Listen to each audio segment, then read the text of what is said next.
3월 26일 수요일 뉴스와의 온라인 큐티를 시작하겠습니다. 오늘 큐티인 책 본문은 누가복음 18장 31절부터 43절까지의 말씀이고요. 제가 읽을 말씀은 34절 한 절의 말씀입니다. 제자들이 이것을 하나도 깨닫지 못하였으니 그 말씀이 감추었으므로 그들이 이르신 바를 알지 못하였더라. 아멘. 오늘 여러분들과 함께 원하지 않기에 알면서 모르는 척 합니다. 원하지 않기에 알면서 모르는 척 합니다 라는 제목으로 큐티를 나누도록 하겠습니다. 샬롬. 오늘도 말씀을 시작하신 여러분 주님의 이름으로 축복합니다. 오늘 말씀은 크게 두 가지로 나뉘어져 있습니다. 첫 번째는 예수님의 죽음과 부활에 대한 말씀을 하시고요. 두 번째는 여리고 맹인에 대한 이야기입니다. 먼저 짧게 여리고 맹인에 대한 말씀을 나누기를 원합니다. 사실 우리가 잘 아는 말씀이죠. 평생 구걸하던 맹인이 예수님이 지나간다는 소식을 듣고요. 맹인은 소리를 지릅니다. 사람들이 꾸짖지만 개의치 않고 더 크게 소리를 질러서요. 예수님께서 찾아오시고 고쳐주시고 구원을 받는 이야기입니다. 먼저는 꾸짖는 자를 우리가 기억해야 됩니다. 꾸짖는 자 누구입니까? 예수님을 따르던 사람들이었습니다. 그러니까 맹인을 꾸짖는 자가 다른 사람들이 아니라 예수님을 따르던 사람들이었다라는 것이죠. 예수님을 따랐지만 예수님의 마음은 알지 못했던 것입니다. 간절히 바라기는 우리가 그 무리가 되지 않았으면 좋겠습니다.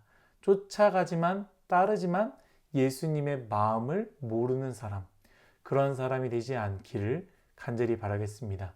두 번째는 간절함이라는 중요한 메시지가 있는데요. 혈루병 여인을 생각할 때 그녀는 소리치지 않았고요. 그저 옷자락만 만져도 주님께서는 다 하셨습니다. 그 예수님이 소리를 질러야지만 아시는 분이 아니다라는 거예요. 오늘 말씀도 마찬가지입니다. 맹인이 소리를 지르지 않았다고 예수님이 몰랐을까요? 아닙니다. 주님은 아시죠. 그러나 여기서 말하는 것은요, 단순히 소리 크게 외치는 것이 아니라 주님을 향한 간절함이다라는 것이죠. 그 맹인의 태도를 말하는 것 아니겠습니까? 우리의 기도에 간절함이 있는지 한번 돌아봤으면 좋겠습니다. 간절함이 있기를. 주님을 아는 것 말고 주님이 우리에 대한 모든 상을 다 아시니 주님께서 알아서 하시겠다라는 거, 그거 말고 우리의 간절함, 이것을 붙잡고 예수님께 간구하는 우리 모두가 되었으면 좋겠습니다. 마지막은 맹인의 요청입니다. 맹인은요, 구걸하는 인생이었습니다. 오늘 말씀만 특별하게 구걸한 것이 아니라 평생 구걸했지만 예수님을 만나는 순간 구걸하지 않았습니다. 한 끼, 먹을 거, 돈, 따뜻한 집을 구걸한 것이 아니라 예수님 만난 그 순간에는 정말로 구해야 될 것을 구했다라는 것이죠. 여러분, 우리는 주님께 무엇을 구하고 있습니까? 주님께 구하는 것이 마치 맹인이 사람들에게 구하고 있는 것을 똑같이 구걸하고 있는 것은 아닌가요? 주님께 구해야 할 것을 구하는 우리 모두가 되기를 축복합니다. 이게 첫 번째 여러분들과 나눴던 여리고 맹인의 말씀이고요. 이 두 번째가 길기 때문에 이렇게 짧게 했습니다. 정말로 여러분들과 나누고자 하는 말씀은 예수님께서 제자들에게 말씀하신 바, 선지자를 통하여 기록된 모든 것이 자신에게 이루어질 것이다 라는 것을 이야기하지 않습니까? 그러면서 32절, 33절 말씀을 하십니다. 인자가 이방인들에게 넘겨져 희롱을 당하고 능욕을 당하고 침뱉음을 당하겠으며 그들은 채찍질하고 그를 죽일 것이나 그는 3일 만에 살아나리라 하시되 아멘. 성경은 예수님의 말씀을 들은 제자들의 상황을 이렇게 이야기합니다. 오늘 제가 읽은 본문이죠. 제자들이 이것을 하나도 깨닫지 못하였으니. 제자들은 하나도 깨닫지 못하는 것입니다. 그런데 여러분, 제자들은 도대체 왜 깨닫지 못했을까요? 예수님이 알 듯 모를 듯 이야기하셔서 그랬을까? 예수님께서 하신 말씀 속에 숨은 뜻이 있었기 때문에 몰랐을까? 물론 복음서를 보면요, 종종 예수님께서 어렵게 이야기하실 때가 있습니다. 근데 그때마다 제자들은 무슨 뜻이냐고 물었고요. 예수님은 이해하기 쉽게 비유를 통해서 설명하셨는데요. 오늘 말씀을 한번 잘 보십시오. 어렵지 않은 말씀입니다. 명확하게 말씀하셨다라는 것이죠. 수련회 때 임원단 카톡방에서 제가 안경 닦는 거가 있는지 물어봤습니다. 근데 한 사람이 본인에게 있다라고 했고요. 그런데 그 안경 닦는 것이 자기 방 안에 있다라고 하더라고요. 우리가 잘 아는 것처럼 수련회장 다 좋은데 은근히 불편한 게 숙소와 수련회 프로그램 장소가 은근히 거리가 있지 않습니까? 수련회 프로그램 하는 장소는 1층이고요. 숙소는 3층입니다. 그 당시에 안경 닦는 수건을 가지고 있었던 지체는 1층 프로그램에서 프로그램을 하고 있었고, 그 안경 닦기는 3층 자신의 방에 있었고요. 저는 3층에 있었습니다.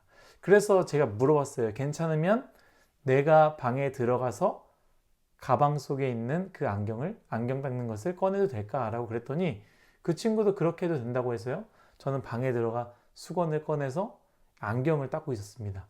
2분, 3분 정도 지났나요? 그 친구가 헐레벌떡 뛰어오더라고요. 그리고 저한테 어디에 있는지 모르실 것 같다고 해서 자기가 빨리 뛰어왔다라고 하는데요.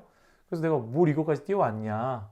그래서 얘기를 하다 보니까 알고 보니 제가 없는 임원단 카톡방에서 몇몇 지체들이 야, 목사님께 찾아서 드린다고 해야지 직접 찾으러 가면 되냐. 개념이 없다. 막 이런 식으로 얘기했나 봐요.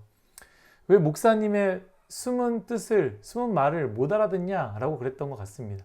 그래서 그 친구가 뛰어왔고 정말로 원했던 것이 무엇이었냐고 저한테 물었던 기억이 납니다.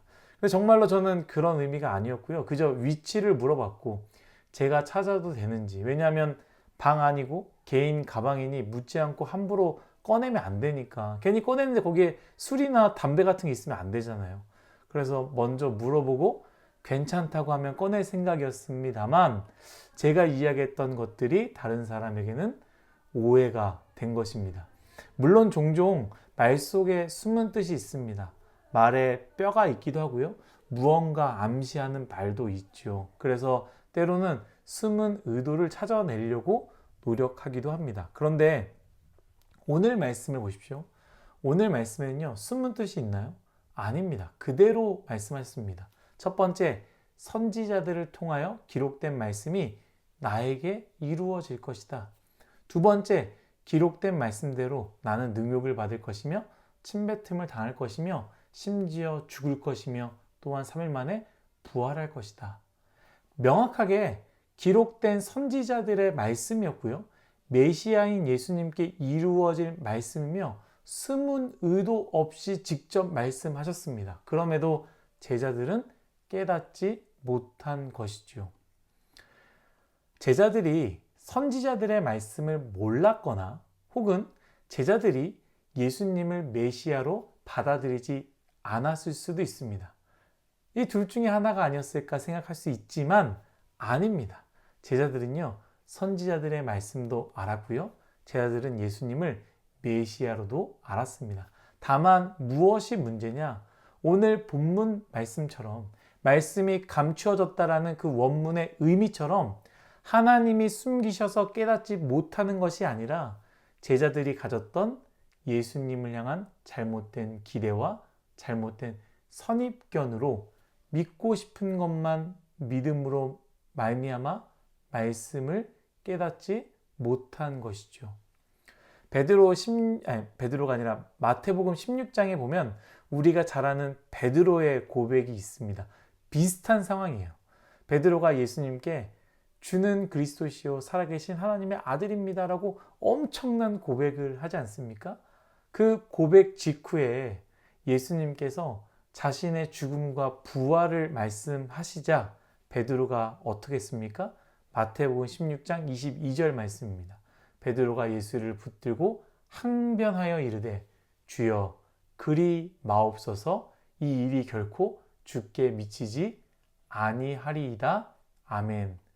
베드로는 예수님을 알았지만 여러분 잘 들어보십시오. 베드로는 예수님을 또한 몰랐습니다. 알고 싶은 부분은 알았고요. 원치 않은 부분은 몰랐습니다. 알고 싶은 부분만 알았고요. 원치 않는 부분은 받아들이지 않았다라는 거예요. 여러분, 우리도 그렇지 않습니까? 정말로 몰라서 그럴 때가 있지만, 알지만 모르는 척할 때가 많습니다. 내가 원하는 것, 하고 싶은 것, 할 수 있는 것은요, 의미까지 파악하지만 심지어 와서 물어봅니다. 어떻게 해야 될까요? 무슨 마음인가요? 왜 그런가요? 사람들을 통해서 찾아가서 그 마음을 알고 싶어 물어보지만 알고 싶지 않을 때는 모르는 척 하는 것이 우리의 모습 아니겠습니까? 사랑하는 뉴스송아 여러분, 제가 한번 이렇게 물어보고 싶습니다. 이 사실을 아십니까? 예수 그리스도께서는 세상의 주관자 되시고 내 인생의 빛이 되어주시며 약할 때 나에게 강함이 되시고 나의 피할 바위가 되시며 도움이 되십니다. 그래서 예수님을 믿을 때 예수님은 우리의 능력이 되십니다. 이 사실을 아십니까? 그런데 여러분, 이것도 아십니까? 예수님은 오른뺨을 맞으면 왼뺨도 돌려대라 하셨고, 겉옷을 벗어달라 하면 속옷을 벗어달라라고 하셨고, 오리를 요청하면 십리를 걸어가 달라고 명령하셨습니다. 이것은 알고 있으십니까? 더 나아가 여러분, 우리는 이것 또한 알고 있습니까? 예수님이 가신 그 길은 고난의 길이었고 모욕과 버림받음과 혼자 되신 길이었으며 그 길의 끝은 죽음이었습니다. 그 길을 따라가는 것이 그리스도인이라는 것을 우리는 알고 있습니까? 내 인생에 필요한 것만 알고 더 알려고 하지만 내 인생이 원하지 않는 것이기에 알아도 모르는 척하는 인생은 아닌지 우리가 오늘 하루 생각해 보았으면 좋겠습니다. 기도하겠습니다. 하나님, 사순절의 기간 동안 우리가 정말로 예수님의 십자가와 예수님의 고난과 아픔을 고민하는지 모르겠습니다. 아니, 안 하는 것 같습니다. 왜냐하면 내 삶은 예수님의 십자가가 중요한 것이 아니라 하나님의 도우심이고 하나님께서 열어주시는 새로운 길, 쉬운 길, 좋은 길이기 때문입니다. 그래서 알아야 될 것은 알지만 알고 싶지 않은 것은 알지 못하는 인생입니다. 주님, 우리의 인생 불쌍히 여겨주셔서 알아야 할 것뿐만 아니라 정말로 알아야 되는 것, 내가 알고 싶은 것만이 아니라 주님께서 우리가 알기 원하는 것을 다 아는 우리 모두가 되기를 주님 은혜를 허락하여 주옵소서. 감사하며 예수님의 이름으로 기도드렸습니다. 아멘.